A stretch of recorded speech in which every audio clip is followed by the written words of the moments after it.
जो बीच का डिस्टेंस है ना, वो आज बिल्कुल जीरो हो चुका है, क्योंकि वो रजिस्टर करना है फर्म के लिए, फर्म एस्टेब्लिशमेंट सर्टिफिकेट लेना है, फर्म के लिए जीएसटी नंबर लेना है, firm steel export promotion council of India, readymade garment export promotion council of India. Bharat सरकार ने बिजनेस करने के लिए, कहते हैं ना कि मैं कितने दिन में कर सकता हूं, आप एक दिन में कर सकते हैं अगर आपके पास।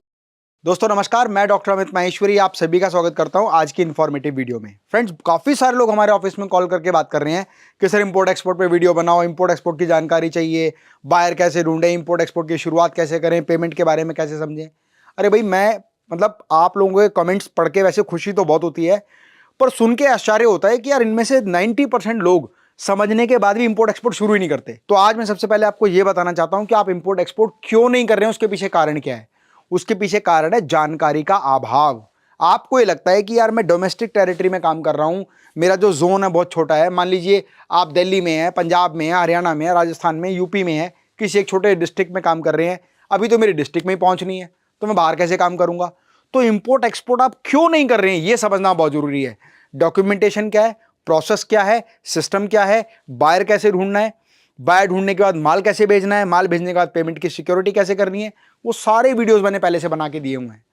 आपको जरूरत है पहले अपने माइंड सेट को इस बात को लेकर तैयार करने की कि भाई मुझे इंपोर्ट एक्सपोर्ट क्यों करना है, क्या ऐसी प्रॉब्लम है जिसकी वजह से मैं पहला स्टेप नहीं ले पा रहा हूं। तो सबसे पहले एक बात को समझ लेते हैं, हम बात करते हैं इंपोर्ट एंड एक्सपोर्ट के बारे में। हम इंपोर्ट एक्सपोर्ट शुरू करना चाहते हैं तो इंपोर्ट की बात छोड़ते हैं, क्योंकि माल खरीदना दुनिया का सबसे आसान काम है। चाहे आप अपनी डोमेस्टिक मार्केट से खरीद लो, चाहे आप अपने डिस्ट्रीब्यूटर से खरीद लो, इंपोर्टर से खरीद लो, या डायरेक्ट इंपोर्ट करना शुरू कर दो, वो एक अलग मैटर है, उस पर बाद में बात करेंगे। बात करते हैं एक्सपोर्ट, क्योंकि दुनिया का सबसे मुश्किल काम प्रोडक्ट बेचना है।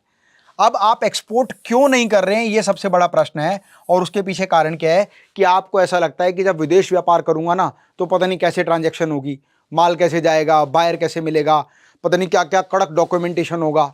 तो मेरी बात समझ लो, भारत सरकार ने ना इंपोर्ट एक्सपोर्ट को लेकर एक बिजनेस का सिस्टम प्लान बनाया हुआ है, क्योंकि हमारे देश में दूसरे देश के नियम कानून नहीं चलते और दूसरे देश में हमारे देश के नियम कानून नहीं चलते, तो दोनों देशों के बीच में ना ट्रेड एग्रीमेंट होता है।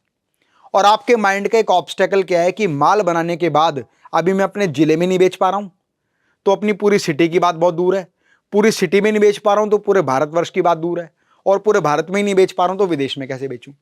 तो कोई फर्क नहीं पड़ता कि अभी आप कहां बेच रहे हैं, फर्क इस बात से पड़ता है कि भविष्य में आप कहां बेचना चाहते हैं। इस बात को ना थोड़ा डीपली समझ लेते हैं, और डीपली समझने के लिए मान लीजिए आपकी एक फैक्ट्री है ए स्थान पर, यह आपकी फैक्ट्री है, या आपकी शॉप है, या आपका सेल्स डिपो है जहां से आप मटेरियल बेचते हैं। अब अमूमन क्या होता है कि किसी भी प्रोडक्ट को बेचने के लिए दो तरीके होते हैं ज्यादातर, कि भाई बायर, जो ये बायर है ये आपकी शॉप पर आता है, आपकी सर्विस सेंटर पर आता है, आपके शोरूम पर आता है, आपकी फैक्ट्री पर आता है, आपका प्रोडक्ट देखता है, क्वालिटी देखता है, सर्विस देखता है और मटेरियल आपसे खरीद लेता है। दूसरा क्या होता है कि आप अपना प्रोडक्ट सैंपल लेके अपने बायर के पास में जाते हैं, उसको सब कुछ दिखाते हैं, सब कुछ समझाते हैं, और वो प्रोडक्ट खरीदने के लिए तैयार हो जाता है।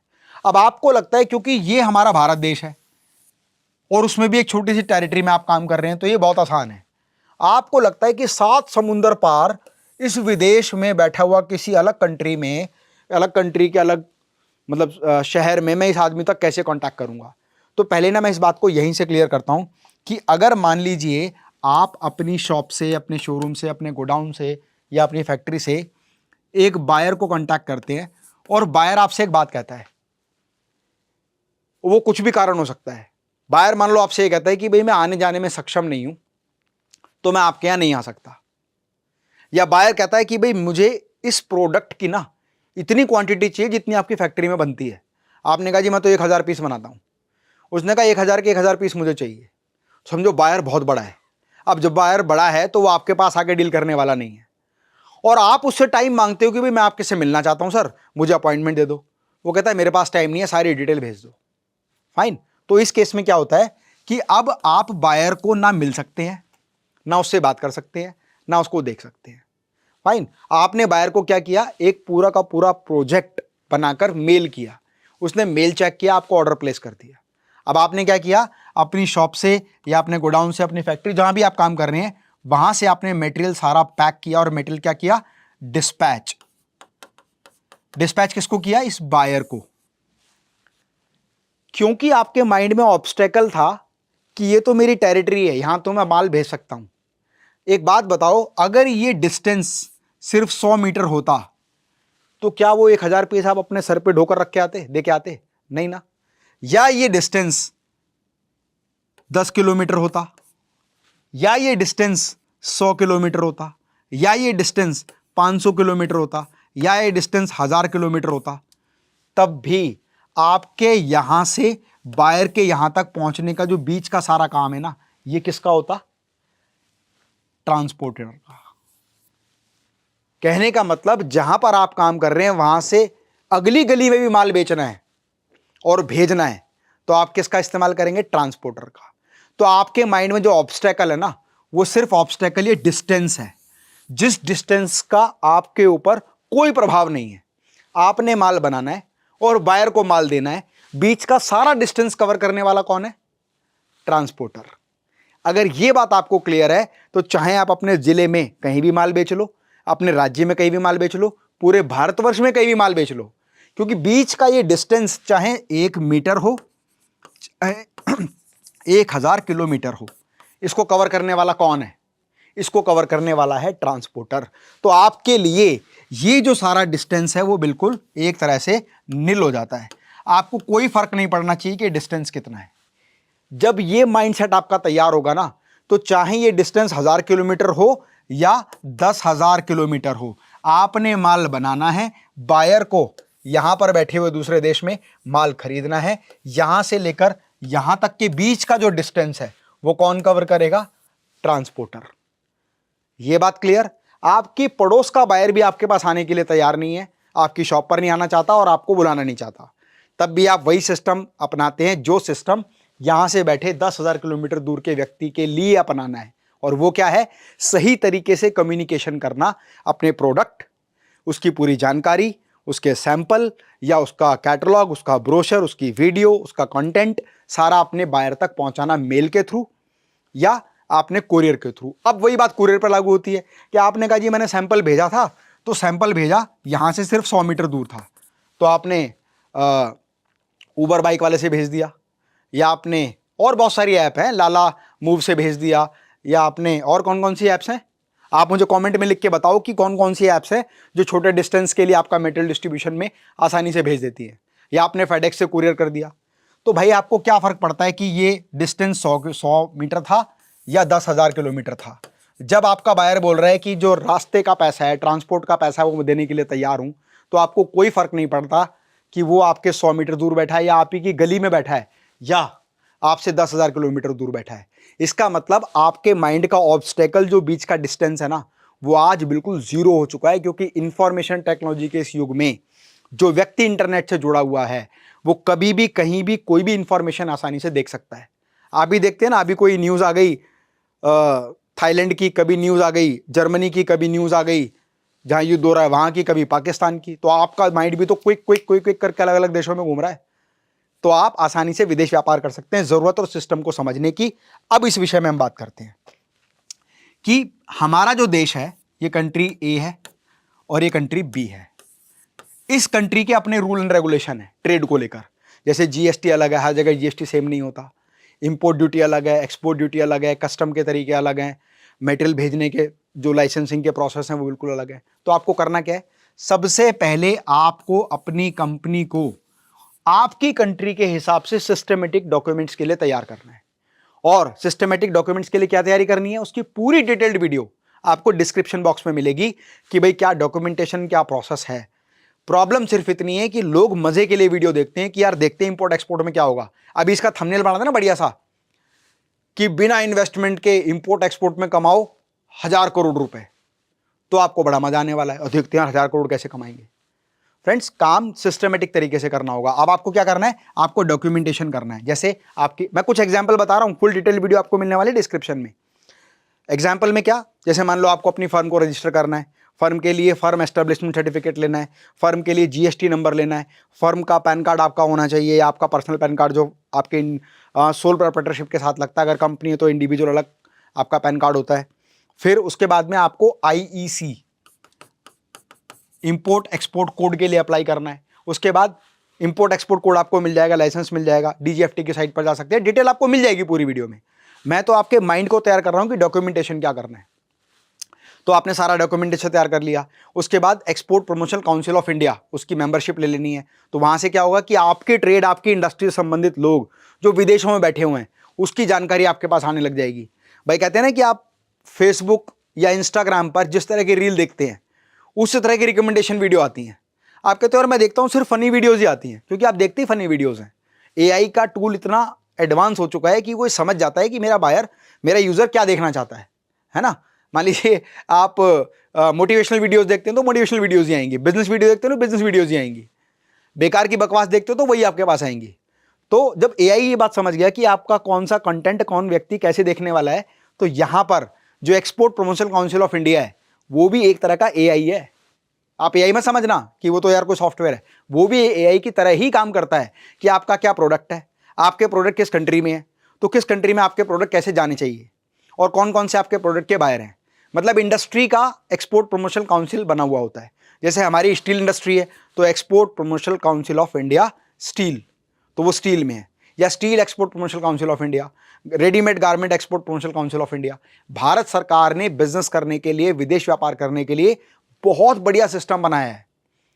अब प्रॉब्लम क्या, आपको लगता है कि हर आदमी आपके द्वार पर आकर मत्था टेक के जाए। आप अगर सही तरीके से चीज़ों को स्टडी करेंगे तो सब कुछ बहुत आसान है। मैंने खुद यार ऐसे इस तरह से इंपोर्ट एक्सपोर्ट शुरू किया, और मैं कभी भी ऐसे विषय पर बात ही नहीं करता इसका प्रैक्टिकल मैंने अपनी लाइफ में ना किया हो। छोटी सी फर्म से ज्ञान ओवरसीज से इंपोर्ट एक्सपोर्ट कंपनी से मेटास ओवरसीज लिमिटेड बनी। आज हम पूरे हिंदुस्तान के लगभग सभी राज्यों में अपना मटेरियल डिस्पैच करते हैं, और हम लोग विदेश में भी एक्सपोर्ट करते हैं। तो वो केवल तभी संभव हो पाया जब हमने सिस्टमेटिक तरीके से काम किया। तो वो सारे डॉक्यूमेंटेशन की डिटेल आपको मिल जाएगी। तो आपने डॉक्यूमेंटेशन कर लिया। कहते हैं ना कि मैं कितने दिन में कर सकता हूं, आप एक दिन में कर सकते हैं अगर आपके पास बायर हो तो। प्रश्न कहां खड़ा होता है, बायर हो तो। मैं कहता हूं आपके पास बायर है, और बायर कहता है मेरे को मटेरियल भेज दो, पर आपके पास डॉक्यूमेंटेशन नहीं है। इसको वैसा वर्षा सोचो ना कि आपके पास एक प्रोडक्ट है और उसका मार्केट में बायर भी है, लेकिन आपके पास डॉक्यूमेंटेशन नहीं है। तो पहला स्टेप क्या हुआ, डॉक्यूमेंटेशन कंप्लीट करना, लाइसेंस कंप्लीट करना। कहते हैं ना कि युद्ध होने से पहले युद्ध की तैयारी करके रखना, यदि ऐसा है तो युद्ध लड़ना आसान है, पर युद्ध घोषित हो जाने के बाद युद्ध की तैयारी करेंगे तो आपकी हार निश्चित है। इसीलिए ठीक समय पर अपने डॉक्यूमेंटेशन को कंप्लीट करें। दूसरा प्रश्न उठता है, जो ये बीच का डिस्टेंस है ना, ये कौन कवर करेगा। लोकल ट्रेड में क्या होता है, ट्रांसपोर्टर कवर कर देता है, जैसे ट्रक टेम्पो वाली ऑर्गेनाइजेशन हो गई, या कुरियर सर्विसेज वाले हो गए, या डिस्पैच करने वाले जो बीच में एजेंट्स होते हैं वो हो गए। तो यहां भी यही सिस्टम है। आपको कोई फर्क नहीं पड़ता कि ए कंपनी ने माल बनाया और बी कंट्री में किसी एक्स बंदे को बेचा, इसके पास माल पहुंचना चाहिए। 20 की रिस्पॉन्सिबिलिटी ट्रांसपोर्टर की। अब ये ट्रांसपोर्टर कौन है, ये है आईसीडी, इनलैंड कंटेनर डिपो या पोर्ट, मतलब जहां से आपका मटेरियल शिप पर लोड होके उस देश में पहुंच जाएगा।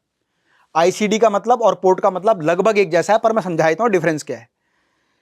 आईसीडी का मतलब होता है इनलैंड कंटेनर डिपो। अब देखो, भारतवर्ष के सारे राज्यों के आसपास समुद्र तो लगता नहीं है कि वहां पर सीधा पोर्ट है, आपका जहाज वहीं खड़ा हुआ है, माल लादा और सीधा वहां चला गया। तो जहां जहां पर ड्राई एरिया है, मतलब जिसके आसपास समुद्री एरिया नहीं आता, जैसे दिल्ली है, ठीक है ना, यूपी है, राजस्थान है, तो यहाँ ड्राई एरिया है सारा ये, तो यहां पर कोई समुद्री पोर्ट नहीं आता, तो वहां बने आईसीडी, इनलैंड कंटेनर डिपो। आपका मेटेरियल कंटेनर में लोड हुआ और लोड होने के बाद पहुंच गया कहां, आईसीडी। आईसीडी में हजारों ट्रक हैं जहां पर सारे कंटेनर इकट्ठे हुए और सीधा पहुंचे कहां पर, पोर्ट पर, और पोर्ट पर वो माल शिप पे लादा और भेज दिया। तो अब बताओ इसमें आपकी इन्वॉल्वमेंट कहां से आ गई। आपने माल बनाया, डॉक्यूमेंट तैयार किए, रिक्शे में, ट्रक में, टेम्पू में या कंटेनर में लोड करके आईसीडी भेज दिया। अरे जैसे मान लीजिए मैं दिल्ली में हूं, तो दिल्ली में यहां से माल लोड करके कीर्तिनगर भेजा, वैसे यहां से माल लोड करके तुगलकाबाद भेजा, वैसे यहां से माल लोड करके आजादपुर भेजा, वैसी माल लोड करके मैंने साउथ दिल्ली भेजा। भेजते हैं ना इसी तरह से मटेरियल। आपकी फैक्ट्री या सॉर्ट ऑफ सेटअप जहां पर है, वहां से उठा के उस जगह भेज दिया जहां पर से वो मटेरियल या तो कंज्यूमर पे पहुंच जाए या आगे चला जाए। या चलो इस बात को दूसरे तरीके से बता देता हूं, आपका जो कुरियर करने वाला वो कहता है जी आप क्या नहीं आएंगे, तो आप क्या करेंगे, माल उठाएंगे, कुरियर वाले क्या भेज देंगे। अब कुरियर वाला जाने और वो डेस्टिनेशन कहां पर है वो ढूंढेगा। इंश्योरेंस है तो कभी माल खराब होगा तो इंश्योरेंस कवर कर देगा, आपकी टेंशन खत्म। मतलब आपको कुरियर वाले तक पहुंचना है, या ट्रांसपोर्टर को अपने द्वार पर बुलाना है, या ट्रांसपोर्टर तक पहुंचना है। अब ये बीच का डिस्टेंस है वो कौन करेगा, आईसीडी और पोर्ट करेगा। अब गवर्नमेंट ऑफ इंडिया ने इसके लिए भी बहुत अच्छा सिस्टम बनाया है। वो अच्छा सिस्टम क्या है, आईसीडी और पोर्ट पर काम करने के लिए CHA custom house agent appoint कर दिए हैं। आपको कोई काम नहीं आता, आप माल बनाओ।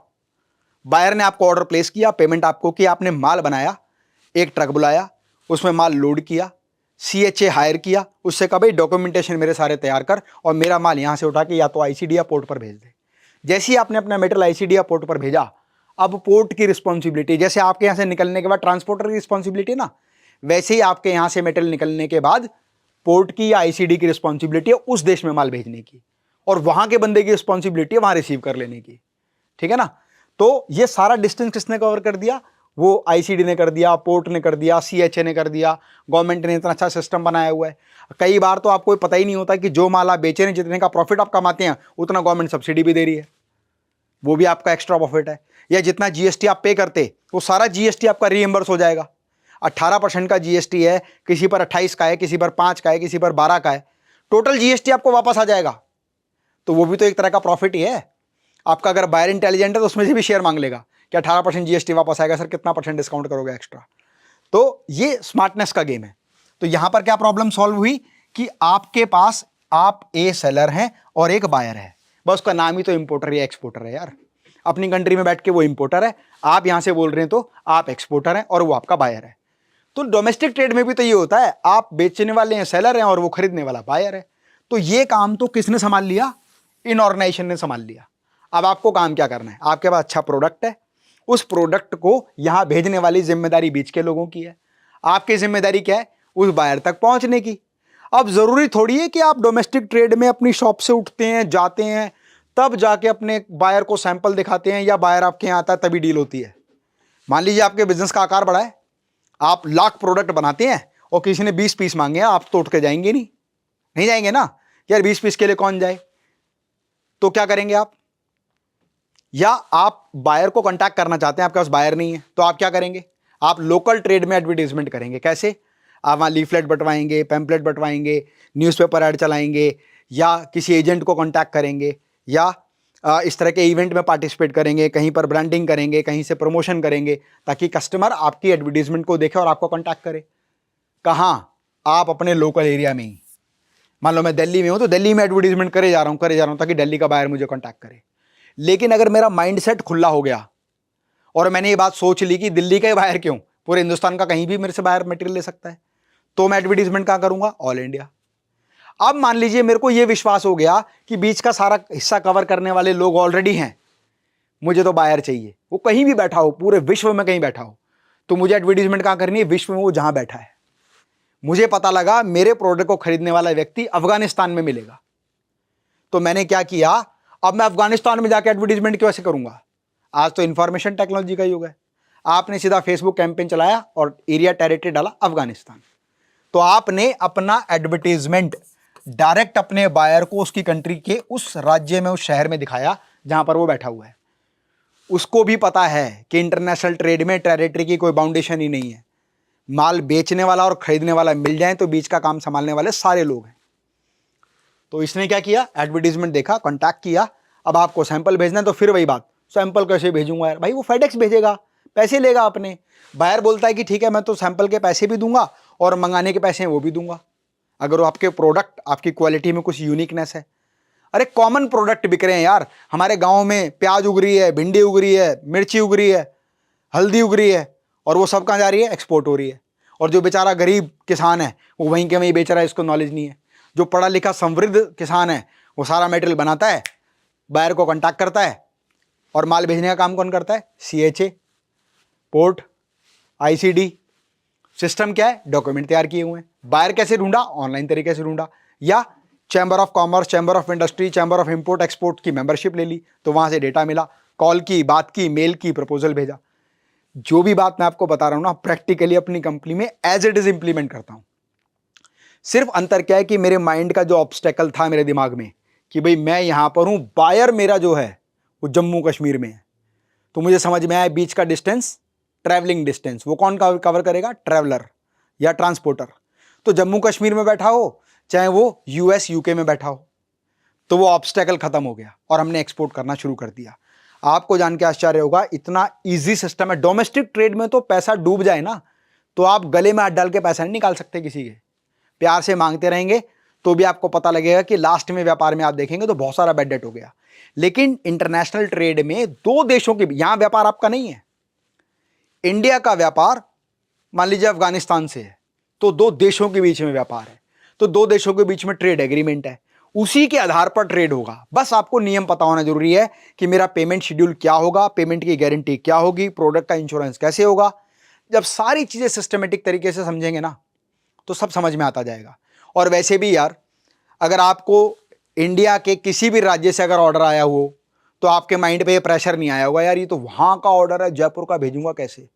तो आपने तुरंत ऑर्डर पकड़ा होगा कि यार जो रास्ते का काम है, जब मेरा बायर किराया देने के लिए तैयार है तो मैं क्यों टेंशन लूं, और उसको वहां भेजने की रिस्पॉन्सिबिलिटी पैसे लेके ट्रांसपोर्टर झेलने के लिए तैयार है तो मैं क्यों टेंशन लूं, और जब बायर मुझे एडवांस दे रहा है पैसा डूबेगा ही नहीं तो मैं क्यों टेंशन लूं।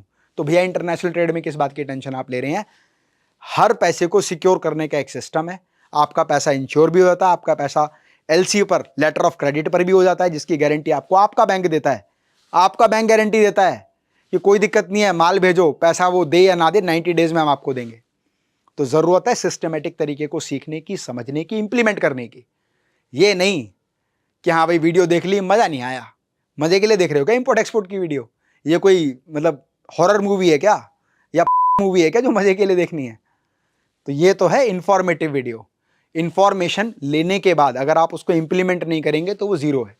इंफॉर्मेशन तो आपके चारों तरफ भरी पड़ी है, गूगल पे जो चीज लिखोगे वो सामने आ जाएगी, पर क्या आप सब कुछ चीजें देखते हैं, नहीं ना। और हर चीज देखने के बाद आप इंप्लीमेंट भी नहीं करते हैं। तो ये गलती है आपकी कि आप चीजों को समझ रहे हैं, देख रहे हैं, सीख रहे हैं, लेकिन इंप्लीमेंट नहीं कर रहे हैं। बायर ढूंढो तो सही यार, सिर्फ 500 रुपये लगा के देखो ना, किसी कंट्री में, किसी सिटी में एडवर्टीजमेंट लगाओ, डोमेस्टिक ट्रेड करो या इंटरनेशनल ट्रेड करो, सब कुछ संभव है। मैंने हाउस्टन टेक्सास यूएसए में एक ऐड लगाया था, 500 रुपये पर डे का, 7 दिन ऐड चलाया, जीरो रिस्पॉन्स, 3500 रुपये प्लस जीएसटी खत्म। मैंने कहा इतना तो रिस्क ले सकते हैं, चल एक दिन और चलाते हैं। चांस की बात है, मैंने एक दिन और ऐड चलाया और एक बायर ने मुझे कांटेक्ट किया। उस बायर का बंगलो वहां बन रहा था और वो चाहता था कि भाई किचन जो मैं लगाऊं वो इंडिया की लगाऊं, क्योंकि वो इंडियन था। उसने कहा नहीं यार, किचन मेरे देश का होना चाहिए, क्योंकि उनको पता है कि हम कुकिंग कैसे करते हैं। मतलब उसकी बाद में उसने अपने मन की बात बताई मुझे, तो उसने मुझे प्रपोजल भेजा कि भाई ये मेरा फ्लोर प्लान है, इसके अकॉर्डिंग किचन बनना है। हमने उनको डिजाइन बनाकर भेजा, उसको डिजाइन पसंद आया, हमने कॉस्टिंग भेजी, उसने बार्गेनिंग की। ऐसे नहीं इंटरनेशनल ट्रेड में बार्गेनिंग नहीं होती, बार्गेनिंग भी होती है। बार्गेनिंग हुई, प्राइस सेट हुआ, उसने मुझे एडवांस भेजा, मैंने प्रोडक्शन किया और सारा माल उठा के मुझे कुछ नॉलेज नहीं थी तो मैंने सीएचए को बुलाया। मैंने कहा भाई ये माल जाना है, तरीका क्या है। तो उन्होंने कहा packaging material, list of material, BOQ, bill of quantity, container का स्पेस, उसका रेंट, उसका इंश्योरेंस और आपका जीएसटी नंबर, आपका इंपोर्ट एक्सपोर्ट कोड, ये सब कुछ लगेगा। तो सारे डॉक्यूमेंटेशन उसने मुझे तैयार कराए। तो जब पहली बार मेरी गाड़ी लोड होकर जा रही थी तो मुझे एहसास ही नहीं हुआ कि एक्सपोर्ट हो रहा है। क्यों? क्योंकि जो मेरा नॉर्मल ट्रांसपोर्टर था उसी को मैंने फोन किया, उसने अपना ट्रक भेजा, उसके ट्रक में लोड किया, वहां से मेटेरियल आईजीडी पहुंच गया। और कुछ दिन बाद मुझे कॉल आया, हाँ सर आपका मेटेरियल रिसीव हो गया, we are very thankful to you. तो और बाद में जब वो बायर मेरा इंडिया आया तो उसके बाद हमारे शोरूम पर आया, मेरे साथ एक वो फिटनेस फ्रीक था, तो फिटनेस का एक वीडियो उसने मेरे यूट्यूब चैनल पर मेरे साथ शूट किया। तो कई बार आपका नेटवर्क अच्छा बन जाता है, रिलेशन अच्छा बन जाता है, फिर वो बायर रेकरिंग आपको ऑर्डर देता रहता है। लेकिन B2B बिजनेस में तो वैसे ही रेकरिंग ऑर्डर आपको आता है। तो जरूरत क्या है, सिस्टम को समझ के इंप्लीमेंट करने की। कोई प्रॉब्लम हो आप मेरी टीम को कांटेक्ट करें, मेरी टीम आपको गाइड करेगी, बताएगी क्या कैसे होगा, कब होगा या कैसे आपको करना है, और मुझसे मिलकर सारी चीज़ों को कैसे आप सिंप्लीफाई कर सकते हैं। दोस्तों फ्री की चीज़ की ना कोई वैल्यू नहीं होती, क्योंकि ये वीडियो आप फ्री में देख रहे हैं इसलिए आपको ऐसा लग रहा है कि अरे यार कर लेंगे जब करेंगे। यही बात अगर 2 लाख रुपए खर्च करके आपने की होती तो शायद आपको वैल्यू ज़्यादा लगती। तो आप पेड कंसल्टिंग भी ले सकते हैं, मेरी टीम को कांटेक्ट कर सकते हैं। स्वस्थ रहें, मस्त रहें। मैं डॉक्टर अमित माहेश्वरी आपके सुनहरे भविष्य की कामना करता हूं। जय हिंद, जय भारत।